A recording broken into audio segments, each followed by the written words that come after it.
Hola, bienvenidos a Un Té con Manzanilla. Bueno, yo estoy contenta de empezar un nuevo mes.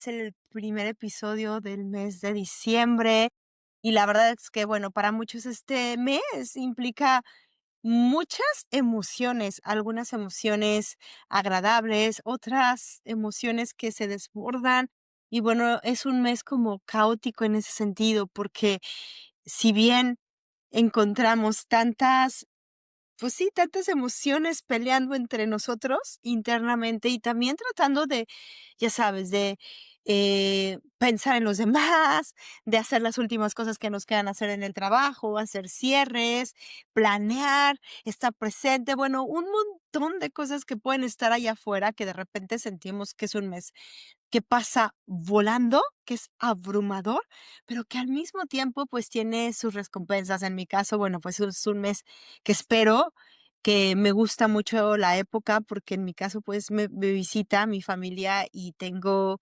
esa dicha de tenerlos cerca, de volvernos a encontrar. Tengo unos días libres para poder estar al 100% con ellos. Entonces, son fechas especiales para mí de esa manera, pero también implican muchísimo movimiento, muchísima preparación y bueno, si estás en todo este desastre, te invito a que escuches este episodio, no porque te vayamos a ayudar precisamente y vayamos a hablar del caos de diciembre, no, sino porque hacer una pausa, detenerte un momento y más si estás en tu proceso de sanar, en tu proceso de recuperación, en tu proceso de reencontrarte, creo que este episodio te puede ayudar mucho. Este episodio es justo para contestar preguntas que tú hiciste, que me dejaste, que contestaste en las encuestas que pongo en Instagram, en Facebook o que directamente me preguntaste en Spotify. Está ese canal abierto.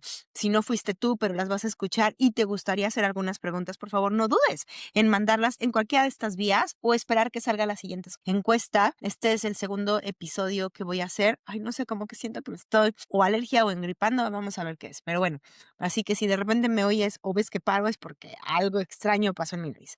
Y bueno, vamos a entrar de lleno, ¿va? Voy a contestar 4 preguntas. Y la primera fue, hablar de este sentimiento de soledad que se siente cuando tenemos un trastorno de la conducta alimentaria. Y en realidad este sentimiento, pues lo compartimos muchos que hemos vivido dentro de un TCA diagnosticado o no diagnosticado, porque en realidad no se sabe. A veces este sentimiento de soledad, este sentimiento de desconexión, este sentimiento de estar incomprendido o de no pertenecer o sentirnos aislados, puede ser que prevea o que preceda más bien al TCA. Pero muchas veces también es a partir del TCA que lo empiezas a sentir. Entonces, va a depender de cada persona y de cada caso, pero tanto si es antes como si fue a partir del TCA, es cierto, se vive y se vive de una manera muy dolorosa. Obviamente, si es solo, es en soledad, pero es una soledad interna que puede calar hasta los huesos. Y te voy a invitar a verlo desde diferentes perspectivas, esta soledad.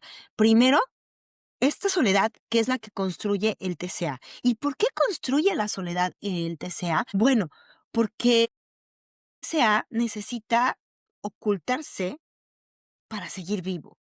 El secreto, la culpa y la vergüenza no son características de la persona en realidad, son mecanismos propios del TCA para sostenerse. Las conductas del TCA activan circuitos de recompensa y el cerebro aprende a proteger aquello que parece un alivio inmediato, incluso si ese alivio daña a largo plazo. Por eso muchas veces esas conductas, aunque no las quieras hacer y quieras pedir ayuda y quieras recuperarte, están ahí y las sigues haciendo y entonces sientes mucha vergüenza, temes ser descubierta, te aterra perder el control que el TCA te promete o simplemente no tienes energía emocional para enfrentar esa realidad y que decides ocultar y que decides vivir en silencio y que decides callarlo. El TCA justo te pide silencio, te pide quedarte sola, te pide no molestar.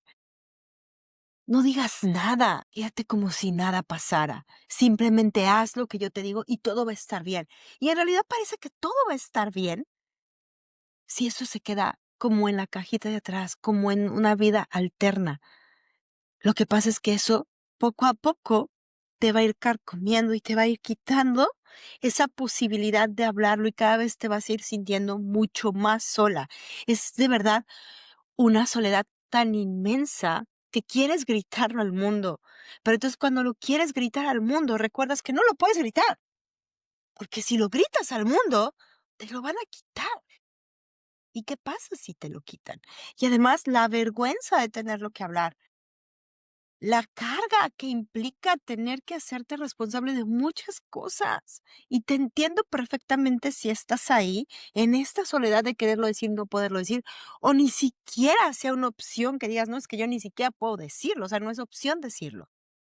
Esta es la soledad que se construye a partir del TCA. Pero junto con esta soledad, una segunda forma que es mucho más profunda es la desconexión interna. Sí, con un TCA no te separas del mundo, te separas de ti, dejas de ser tú, dejas de sentir tu propia voz, dejas de reconocer tus gustos, tus decisiones, tus límites. Es como si tu identidad fuera secuestrada por un ente externo llamado TCA. Esa identidad que antes no eras tú o que percibías por momentos, pero que no te condicionaba tu vida, te la condiciona en rigidez, en obsesión, reglas permanentes e irrompibles y en un caos constante. Es que nunca quedas bien con el TCA, jamás. Es que siempre hay algo más que hacer. Y es que en realidad terminas perdiéndote a ti. Esa soledad ya no solo está afuera, no es que no haya gente, sino está adentro de ti. La soledad eres tú misma, llamándote, no pudiendo encontrarte. Es que esa soledad se respira, se siente en el pecho, duele en el cuerpo y duele especialmente. ¿Sabes por qué? Porque nadie más la ve, porque solo tú la sientes, porque solo tú la entiendes. Híjole, yo me acuerdo perfecto y creo que ya lo he contado en otros episodios. Cuando me empecé a recuperar, no, ya estaba recuperada y en uno de los primeros podcasts que hice, no míos, que me entrevistaron, me preguntaron, oye, me estaba preguntando del TCA y me dijeron, ¿cómo se vive el TCA? Y yo le dije, yo lo viví muy sola. Es una soledad, aunque al mundo sales y eres una persona, pero dentro de ti no estás. Dentro de ti sabes que no eres eso que presentas, que te estás desvaneciendo, que te estás yendo entre tus propios huesos y que no te das cuenta. Y recuerdo que llegué a casa y mi esposo oyó la entrevista y me dice, ¿por qué dijiste que viviste en soledad si yo siempre estuve contigo y si yo siempre te he apoyado?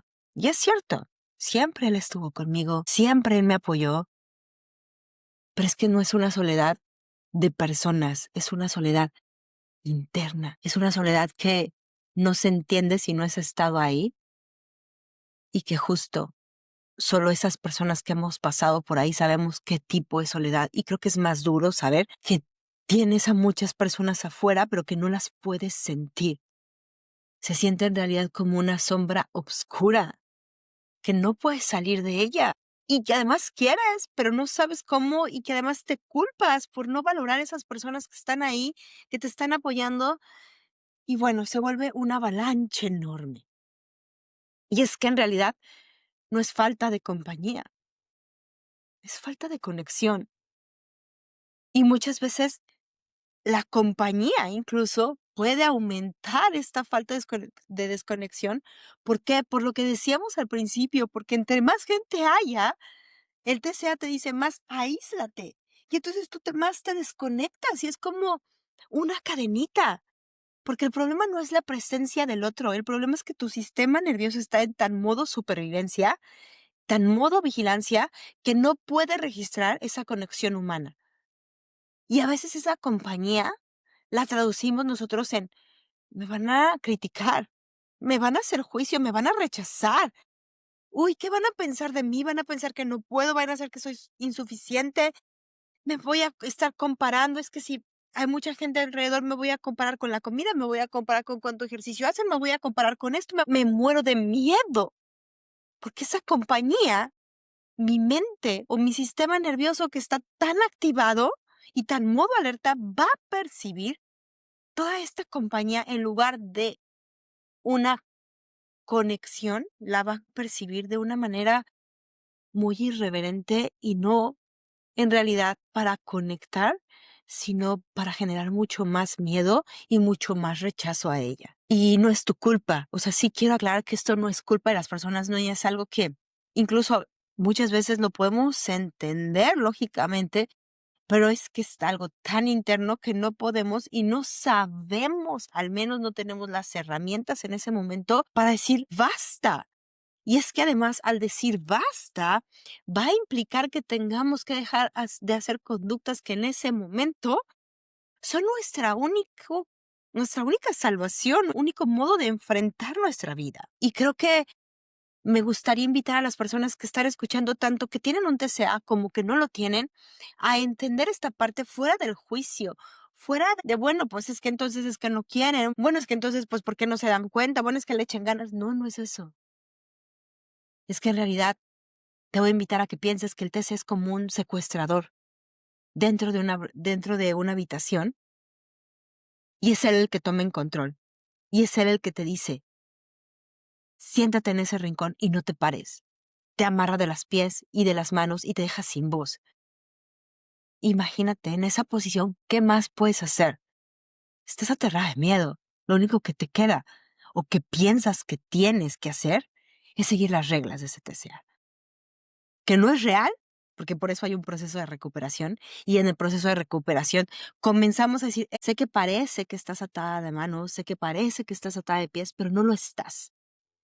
Fíjate cómo esas ataduras están sueltas. De hecho, tú las puedes quitar y puedes quitarlas de los pies. ¿Y sabes qué? Fíjate en tu bolsa, tienes tú las llaves, vamos.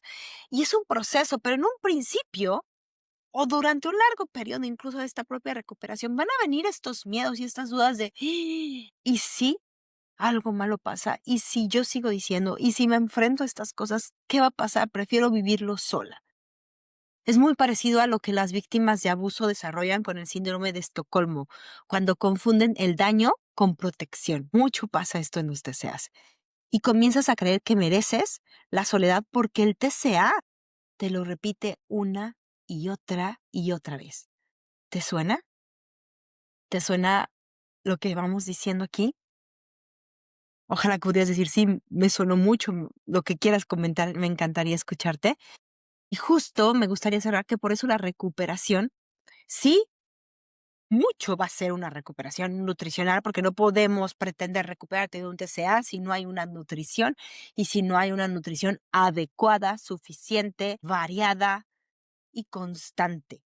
No podemos pretender que no haya esta parte. Y a partir de que vaya comenzando, que vayas acercándote a este tipo de alimentación, también tienes que encontrarte, es regresar a ti, es ir a esos lugares internos donde dejaste partes tuyas escondidas.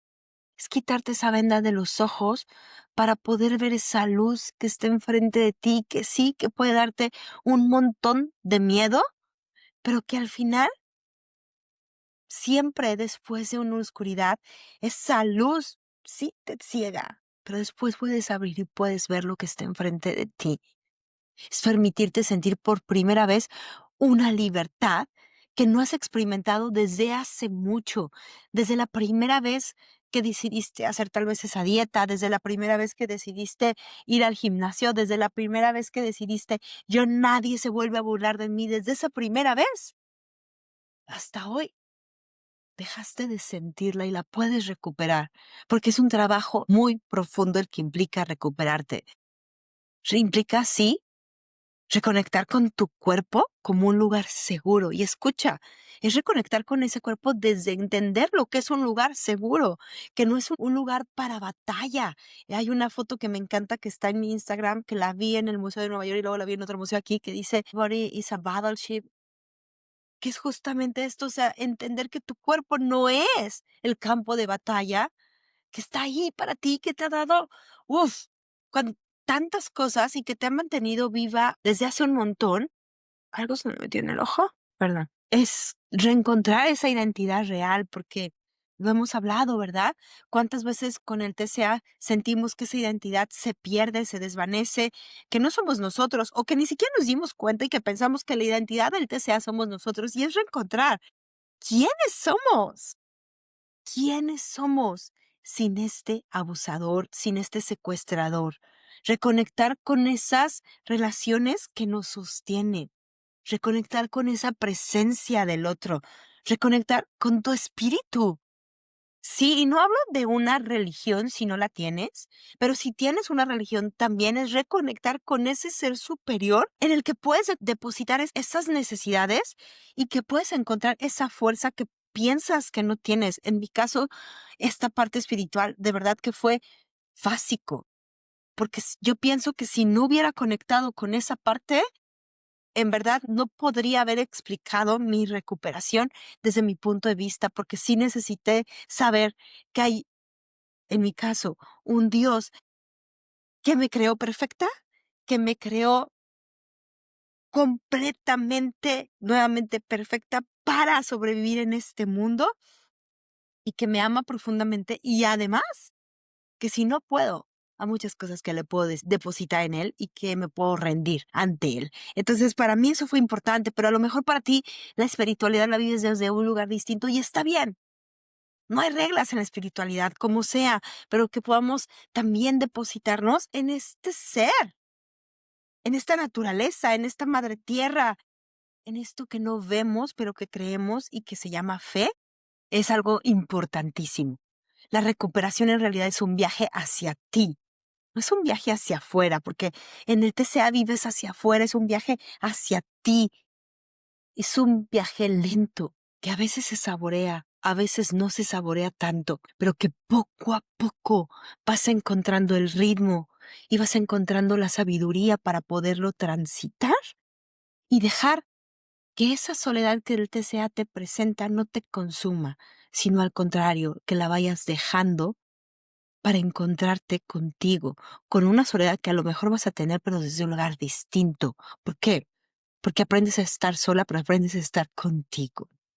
Espero que te haya respondido esta pregunta. La segunda pregunta es, ¿cómo soltar el control y en especial el control del peso y dejar de remar en contra? Y había otra pregunta que era como similar, como algo de la incomodidad que la voy a poner aquí, no la escribí, no sé por qué. Hablaba de cómo soportar o cómo transitar la incomodidad cuando subes de peso. Entonces la acomodé en esta misma respuesta. Quiero, quiero empezar reconociendo algo que casi nadie reconoce en voz alta y es real, que la necesidad de controlar no es un defecto personal, sino es una respuesta adaptativa que surge en muchas personas y que este control, bueno, las personas que sufrimos un TCA lo llevamos hacia el cuerpo y hacia la comida, pero muchas otras personas pues lo llevan hacia las adicciones, ya el trabajo, ya pues la limpieza, hacia muchísimas, o sea, no es nada más único y exclusivo de las personas que tenemos un TCA o un TOC, sino que muchas personas lo usan y esta respuesta adaptativa sucede pues, en sus vidas y se presenta de una manera distinta o se presenta en periodos, ¿verdad? Hay gente que solo lo tiene por periodos y luego desaparece. Pero es un mecanismo de supervivencia que nuestra mente y nuestro cuerpo aprendieron para mantenernos a salvo cuando no había otra opción. Entonces, verlo desde ahí también nos lleva a entenderlo con una compasión distinta, no con una culpa, sino, ok, mi mente y mi cuerpo me están tratando de proteger. Tal vez no es la manera más sana, porque a largo plazo me daña, pero en su momento, pues es lo único que tenía. Y cuando llegas a este proceso o cuando escuchas estos podcasts, te vas dando cuenta poco a poco que hay otras opciones y es irle enseñando. Ok, vamos a hablar de los trastornos, de los trastornos, obvio, de la conducta alimentaria, pero cómo el control funciona como como lo decíamos, como este sistema protector muy sofisticado. La sensación de si controlo, estoy a salvo, es una ilusión, de verdad, es una ilusión. Ojo aquí, creada por tu mente para calmar la ansiedad y para manejar esa hipervisibilidad o sensibilidad emocional que tenemos. La neurociencia explica que el cerebro humano busca constantemente predecir el futuro porque necesitamos tener seguridad. Es más, si tienes niños pequeños, sabes que la rutina es primordial para ellos. ¿Por qué? Porque la rutina les da seguridad, porque saben qué viene después.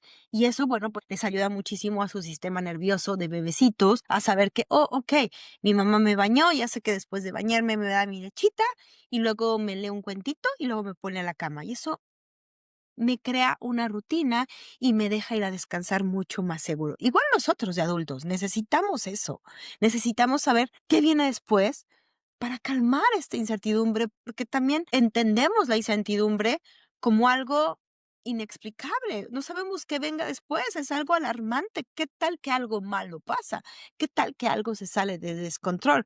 Y vamos a entender lo que todos lo tenemos, nada más que en las personas que en algunas personas, como las personas que tenemos un TCA, pues esto se agrandan y esta sensación de la incertidumbre se hace a veces insostenible, se hace tan grande que no te permite pensar en otra cosa, que constantemente estás rumiando con estos pensamientos de qué va a pasar después y si no lo hago, y bueno, una ansiedad tremenda. Cuando has vivido también momentos de mucha inestabilidad emocional, cuando has vivido traumas, cuando no has tenido un ejemplo de contención emocional, cuando te han invalidado constantemente, el control se convierte en justo tu GPS para sobrevivir. Gracias al control has sobrevivido. Por eso se siente tan real, tan necesario y tan urgente. Y por eso parece que si tú soltaras ese control, ¡pum! Todo se iría, todo se desmoronaría. Pero el control nunca viaja solo. Siempre trae a sus amigos. El perfeccionismo, el juicio, la autocrítica, el sentirse insuficiente, el pensamiento dicotómico, este blanco y negro, la comparación, la autoexigencia constante y todos estos amiguitos hacen una gran fiesta que afuera se llama ansiedad y que tu cerebro intenta regular a través de unas conductas, en este caso, y lo que es el podcast, alrededor de la comida y el cuerpo, que puede tener que puede generar un trastorno en la conducta alimentaria, como puede ser una restricción, una compulsión, conductas compensatorias, ideas compensatorias, ideas de restricción, recompensas inmediatas, castigos que en realidad generan un alivio instantáneo para esta gran fiesta o este gran cóctel de emociones y para esta gran ansiedad que se ha generado por el control. Y es que no es debilidad, en realidad es tu cerebro tratando de aliviarte. Y creo que ya lo hemos platicado bastantes veces, pero es que lo tenemos que repetir, ¿verdad? Lo tenemos que repetir tantas veces sea necesaria. ¿Por qué? Y lo voy a desglosar nuevamente un poquito. Y perdón si soy repetitiva, pero bueno, el control es una respuesta adaptativa que llegó por algunas cosas que han pasado en tu vida que no pudiste, no supiste y que eran las únicas herramientas que tenías para manejarlo y llegó ahí. Pero con él vino muchísimos amiguitos, como ya lo dijimos, el perfeccionismo, la autoexigencia, el pensamiento blanco y negro, el todo y nada, la insuficiencia, la comparación, todos estos llegaron. Y esto crea mucha ansiedad. Y entonces, ¿qué hace tu mente para protegerte? Pues crea conductas que al final esas conductas pues se alivian de inmediato esta sensación. Y es un alivio inmediato, pero es un alivio que no es permanente. Y ese es el gran problema, que entonces lo vuelves a necesitar y lo vuelves a necesitar y lo vuelves a necesitar y al mismo tiempo, pues el estarlo repitiendo y repitiendo y repitiendo crea patrones neuronales en nuestra mente que entonces cada vez que se presenta esta sensación, pues ya no tengo que pensar mucho, ya actúo mecánicamente y mi cerebro ya hace todo el resto. Por eso muchas veces cuando las personas vienen y me dicen es que no puedo dejar de vomitar, yo lo he intentado todo y es automático, claro, se siente como automático porque el patrón neuronal ya está ahí hecho. Llevamos tantas repeticiones, tantas veces haciendo lo mismo y tantas veces respondiendo a lo mismo que ya ni siquiera necesitamos a veces una activación, ya a veces ni siquiera necesitamos que alguien o que algo nos pase para que detone esa emoción. Simplemente es el hecho de que se haga de noche para que este patrón neuronal empiece nuevamente. Entonces, bueno, hasta aquí vamos bien. Ahora, también quiero decirte que muchos autores sostienen que la necesidad extrema de control nace de un trauma no procesado, entornos familiares caóticos o rígidos, parentificación, experiencias de abandono emocional, exigencias internas o externas desde la infancia, mensajes corporales dañinos, falta de autonomía. El niño que crece en un entorno donde no sabe qué esperar, aprende a sobrevivir controlando cada detalle de sí mismo. Controla su comportamiento, sus emociones, su cuerpo y finalmente su alimentación. Y esto sí, no es un rasgo de personalidad, nuevamente es una herida. Y el niño, el adolescente o el adulto tiene que responder de alguna manera con las herramientas que tiene. ¿Qué puedo hacer entonces para soltar el control? A lo mejor te estás preguntando. Primero necesitas entender qué función cumple ese control. ¿Qué te da el control? ¿Te da seguridad? ¿Te da, de cierta manera, una sensación de que todo va a estar bien? ¿El control llegó a ti para sentirte suficiente? ¿Para qué te está sirviendo ese control? Y entenderlo no desde el juicio, entendiéndolo desde la función que está cumpliendo, porque en realidad está cumpliendo una función. No nada más está ahí por estar ahí, ya lo dijimos. Y entonces, viendo eso, también lo hacemos consciente y dejamos de culparnos, por un lado, de claro, o sea, si yo no controlo tanto, pues entonces mi casa va a ser un desastre y no me voy a sentir a gusto. Entonces controlo todo lo que pasa alrededor de mi familia y del mundo entero para que mi casa esté limpia y para que mi casa se vea perfecta y yo me sienta tranquila. Pero ese me siento tranquilo, pues dura 2 minutos hasta que el hijo pues vuelve a tirar todos los juguetes y otra vez empieza este ciclo, ¿no? Entonces, la clave no está solo en decir, ya no quiero controlar todo, soy una obsesiva, pelearte contigo. No, no está la clave en querer quitar el control de golpe. De verdad que eso sería traumático. Sino crear nuevas fuentes de regulación. Una vez entendiendo para qué me sirve, entonces sé qué puedo y qué necesito y qué herramientas podría ayudarme. Por eso es tan importante también acompañarme de alguien, porque si yo me acompaño de alguien, esa persona experta me puede dar herramientas que me puedan ir guiando y separándome de estas respuestas inmediatas o de estas respuestas ya programadas para poder probar otras. Pero aquí viene la onda también, porque a veces estas herramientas que te voy a dar yo o que te van a dar otros profesionales no van a funcionar el primer día. ¿Por qué?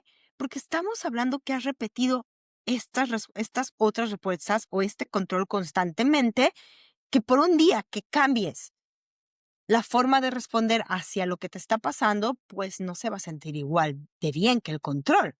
Incluso se va a sentir que no sirve para nada en un principio, porque tu sistema nervioso lleva años usando las mismas rutas.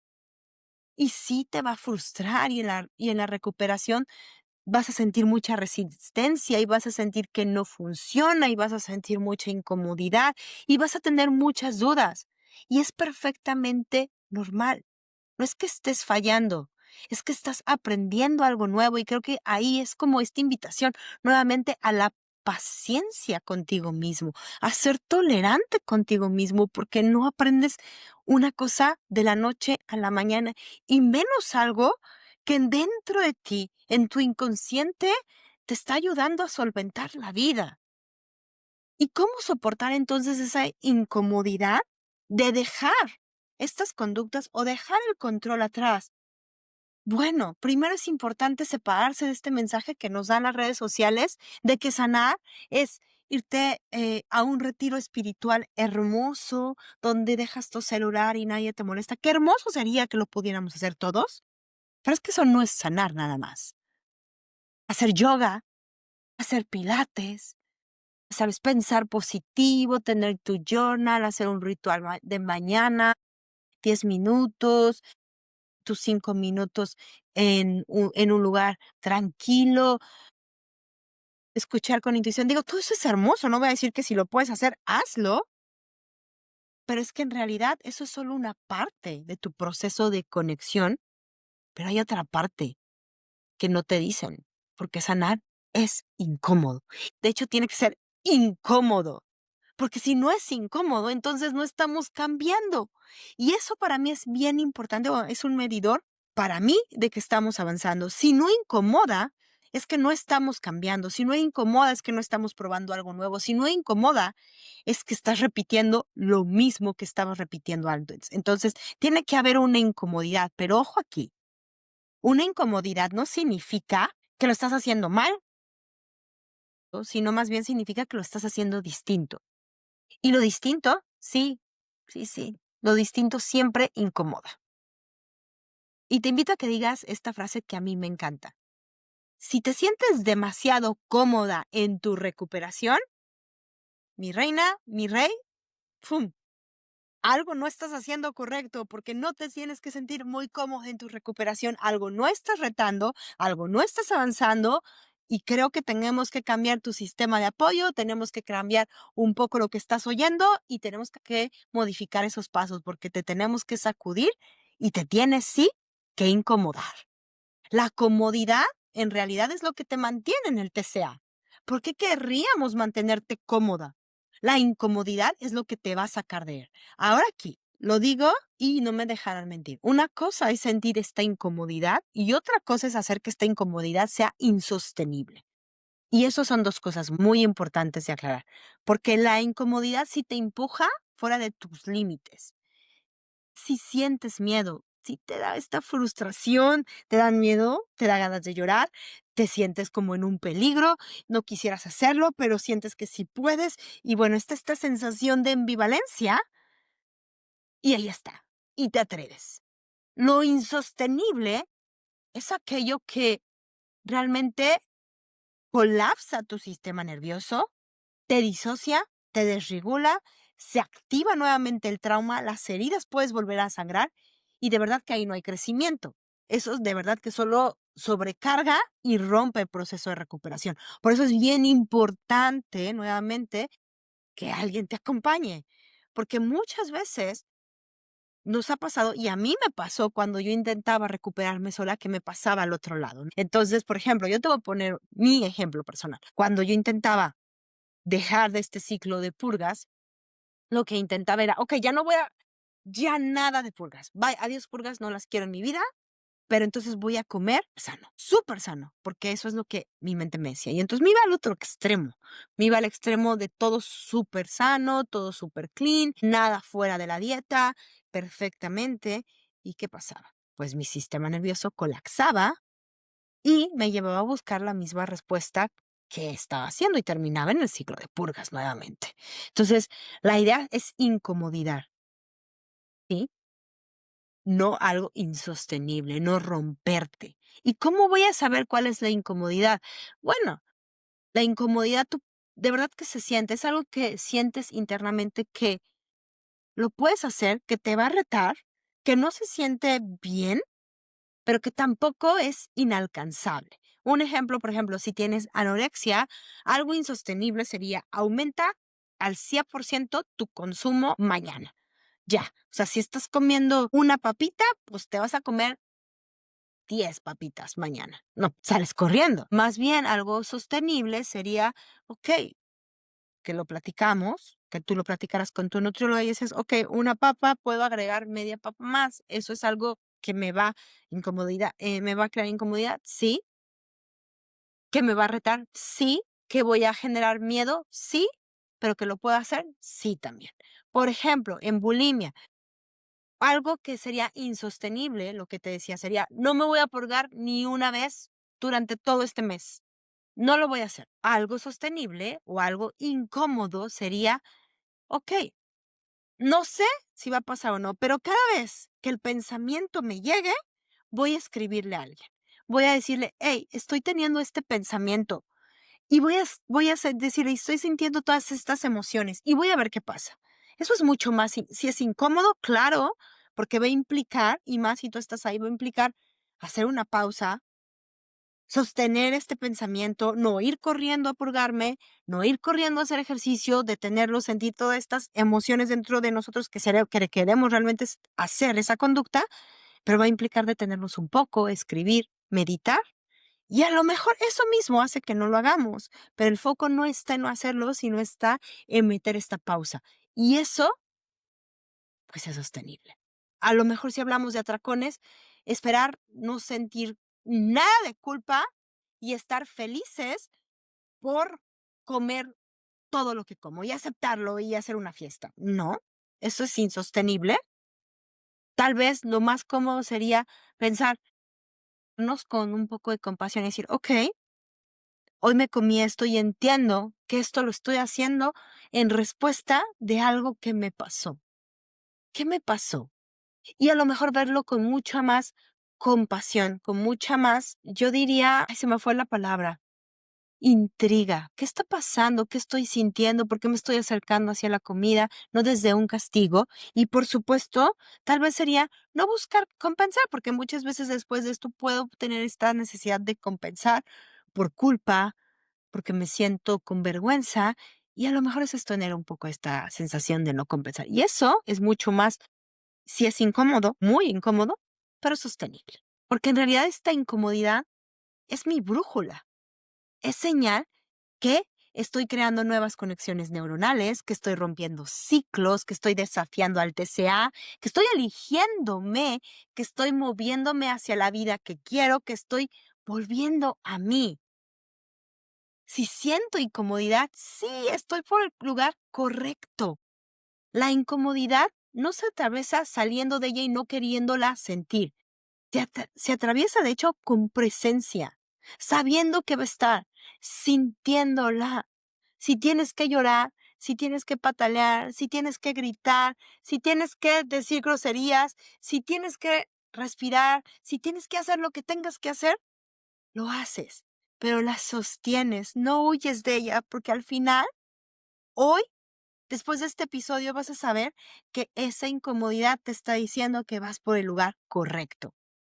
Y entonces aquí estamos respondiendo una parte de cómo, la parte que decía del control y también la parte de la incomodidad, porque el control viene como una respuesta de sobrevivencia de un sistema nervioso alterado, ya sea por diversas circunstancias, y esto crea repetidas o patrones neuronales que hacen que yo repita acciones. Cuando quiero romper estos patrones neuronales, pues me siento incómoda. ¿Y qué pasa entonces? ¿Qué tengo que hacer para sostener esta incomodidad? Sostenerla. Espero que haya respondido tu pregunta y tu duda. Ahora voy con la pregunta 3 y creo que va a ser la última. Había dicho que 4, pero se va a quedar la otra para el otro. Bueno, ¿qué opinó? Esta me gustó mucho y la voy a poner aquí, de la psilocibina en el contexto de los TCAs. Bueno, primero voy a explicar qué es la psilocibina, que es un compuesto psicodélico que se encuentra de manera natural, ya sabes, en los hongos, en los mushrooms y que se consume, que cuando la consumimos en el cuerpo genera una sustancia que se llama psilocina, que es la sustancia que actúa directamente en el cerebro. Y hoy está muy de moda que se usen los psicodélicos para usos de tratamiento de trauma, de algunas necesidades, como de algunas afecciones neuronales, de flexibilizar creencias rígidas y ayudar muchísimo a la transición emocional. Pero es de verdad que algo que se necesita 100% una persona que sepa usarlos, especializada y que lleve años de práctica. ¿Por qué? Porque están saliendo mucha gente que con un cursito, con algo sencillo lo puede usar y en realidad se necesita una sabiduría extrema para poderlo aplicar de manera correcta y las personas correctas, porque no es para todos. Te voy a decir un poquito qué dice la ciencia, que la evidencia sobre la psilocibina en TCA, pues sí, es muy preliminar. Estaba leyendo que en realidad están los primeros estudios, que no se sabe mucho qué tantos beneficios haya o no. Se han hecho estudios en algunas universidades en Inglaterra y aquí en Estados Unidos y seguramente en otras partes del mundo, donde han descubierto que sí muestra una mejora en esa rigidez emocional y cognitiva, que ayuda en esta conexión emocional, que incluso ha reportado una motivación para recuperarse mayor, pero que también ha notado que incrementa algunos riesgos como una vulnerabilidad física, como una desregulación emocional intensa después de los tratamientos, como puede aumentar esa ansiedad, puede empeorar los síntomas al tener una mayor desregulación emocional y puede estar limitada a las personas por su peso o por su condición física. Entonces, bueno, al estar tan innovados, pues en realidad no se sabe a ciencia cierta cuánto pueda beneficiar o no.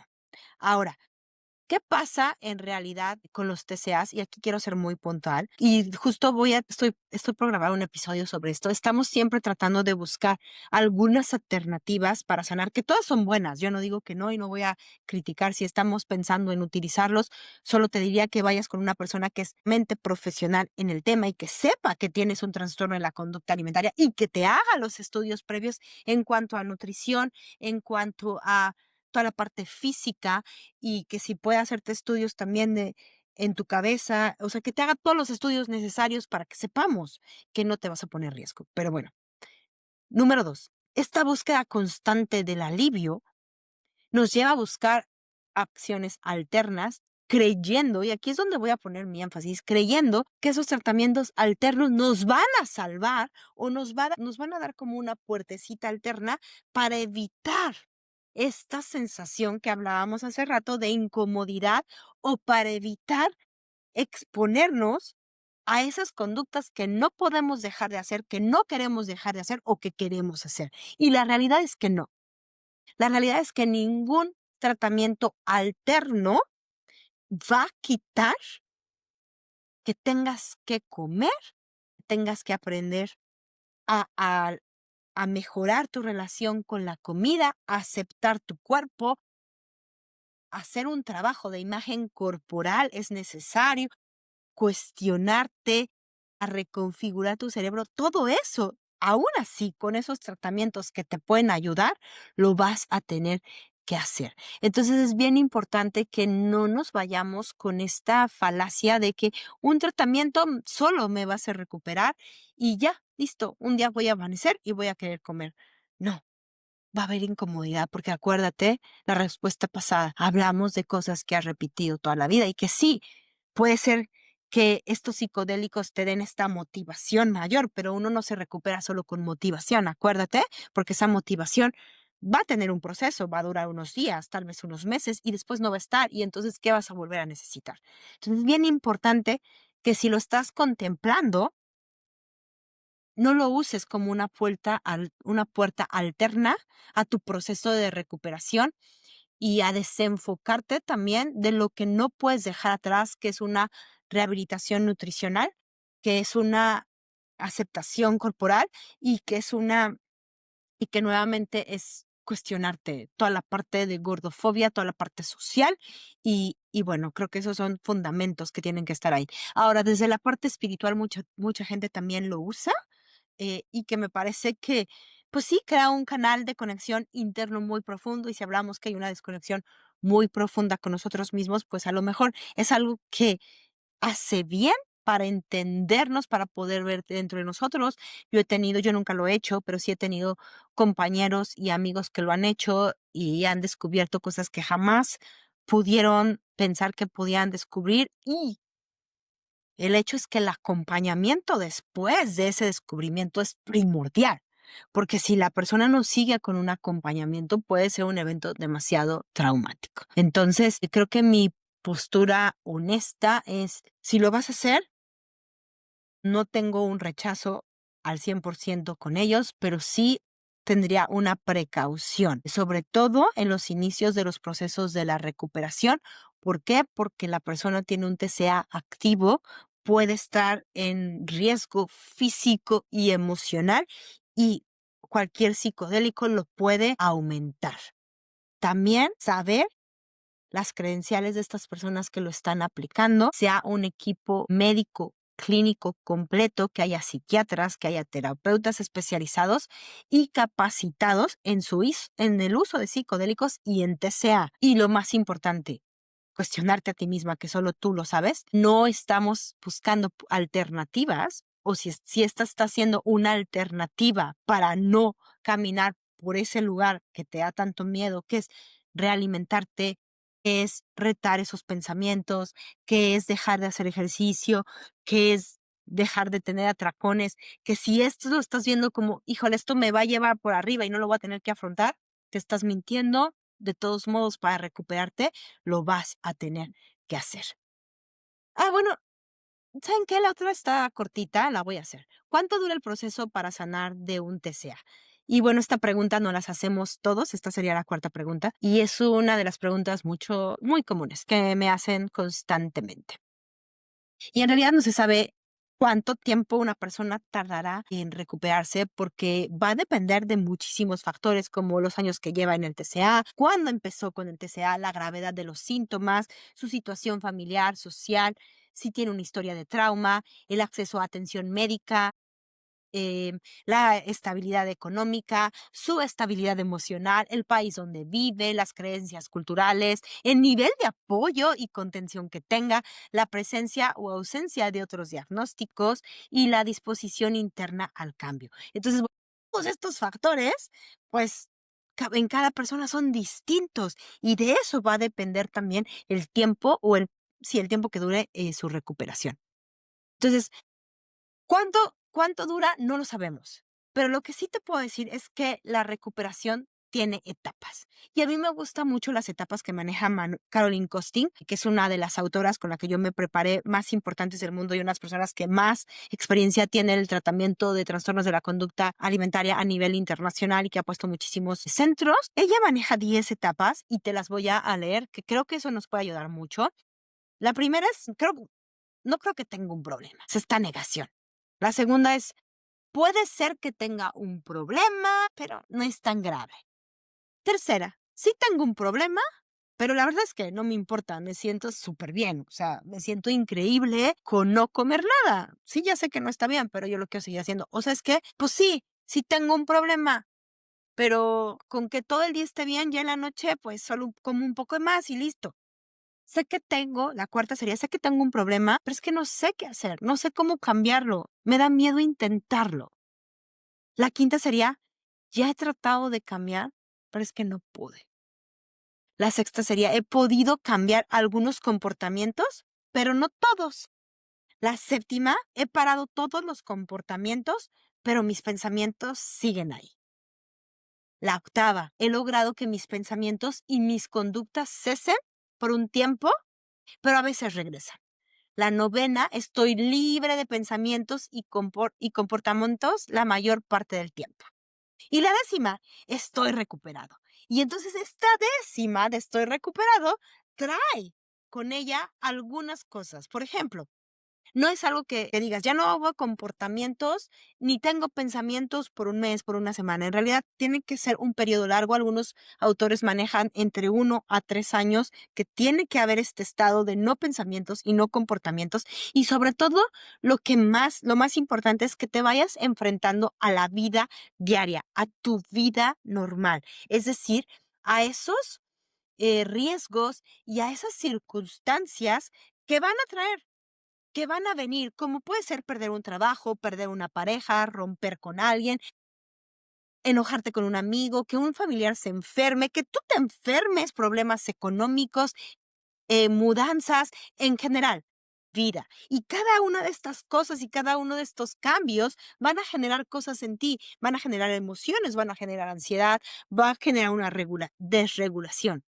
Como tú proceses esa desregularización, como tú navegues esas partes de tu vida y entonces vamos a determinar si, sabes que las herramientas que ya tiene son suficientes, no necesitó el TCA para poder transitarlas, no necesitó de regresar a él, tiene ya demasiado, sus patrones neuronales ya están tan bien construidos en diferente manera que no necesitó ir allá o está recuperado.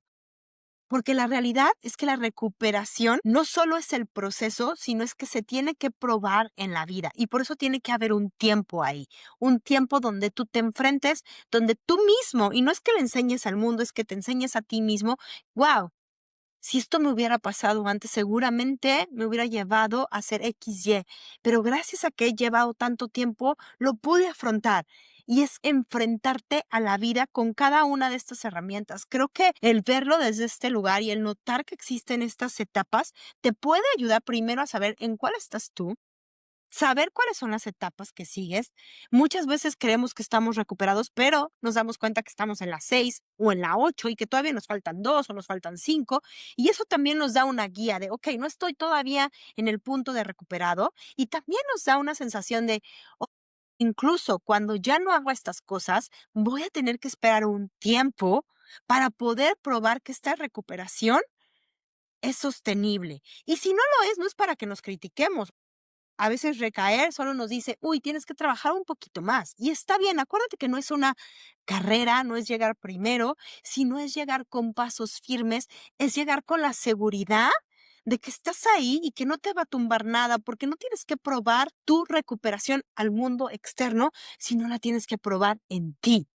Y está bien, a veces te vas a dar cuenta que te falta un poco, pero no significa que no lo vayas a lograr, significa simplemente que tienes que trabajar un poquito más en esas áreas. Y qué hermoso que tu proceso de recuperación te permita ver esas áreas donde todavía te tambaleas, donde todavía necesitas apuntalar algunas cosas. Acuérdate, no tengas miedo a esos cambios, porque esos cambios en realidad te convierten en esa persona que quieres ser, en esa persona valiosa, en esa persona que tiene un valor interno tan grande y además que se lo percibe y que lo puede mostrar al mundo. Y qué mejor regalo que darle al mundo personas valiosas que se autovalúen para poder evaluar al otro.